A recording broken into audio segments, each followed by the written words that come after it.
So not a planned outing this time. Unfortunately, yet again, the Ep5 let me down.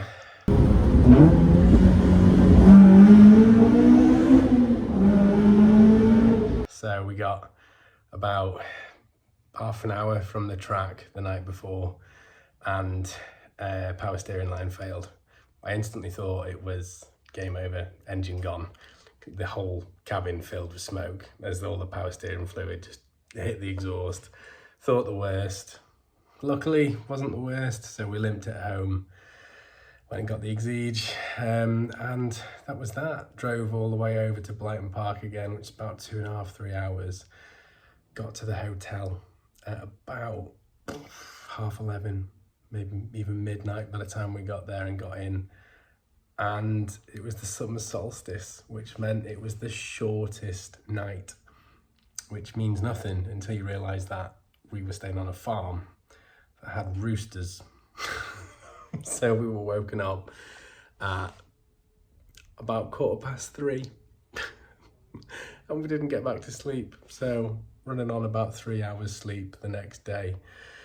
It was a grind, but it was one of those things that you just knew were going to be a funny story afterwards. But at the time was a bit painful. But the car, absolutely stunning. I didn't really think the Exige would be that well suited to Blyton because it's so narrow and tight and just you can't really stretch its legs. But with it being a fairly light car, it was dead fun. And I'm actually really happy I got to use it because I was able to really kind of take liberties with the track being so forgiving.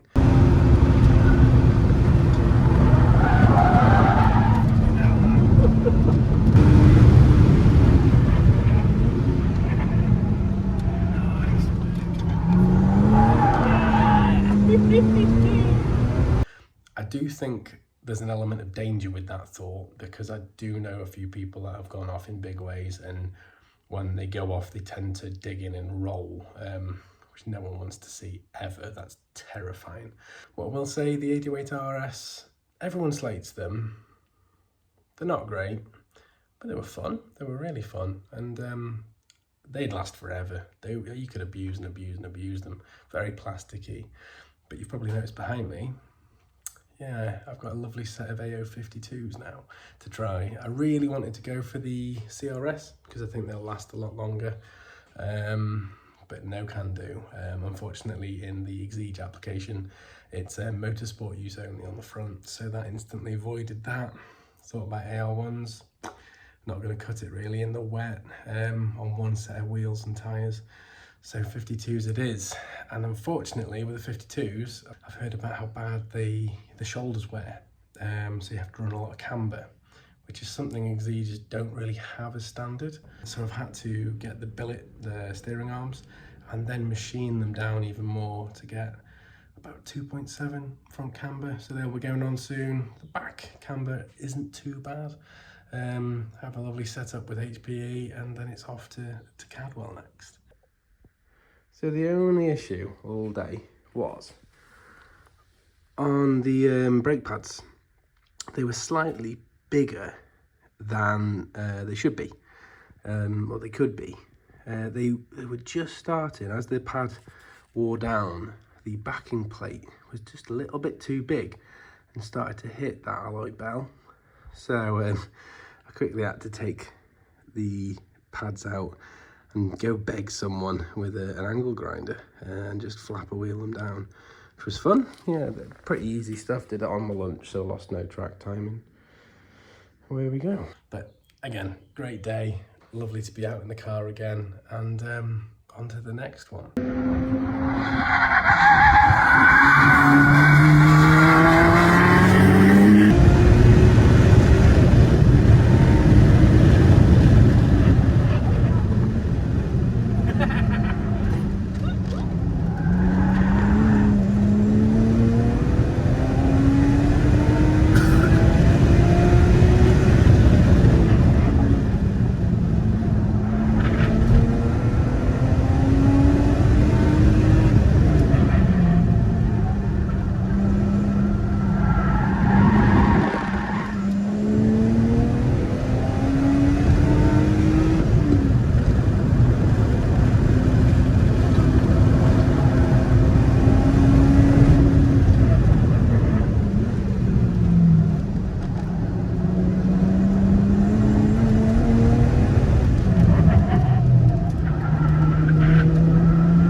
have you got? I got the looks, but have you got the moves? I don't know, mate. Got the looks. Don't get me wrong. Yeah, I think you're all right. That won't keep me up in the middle of the night. So, Oh, what? So Lotus Exige. So you're a rocket scientist. That don't impress me. Right then, so we're on AO52s. We're on. It's still the same. Still the same one. yeah, or it's moved, then you know it's the coil. If it's the same one. Then, yeah, ready to rock.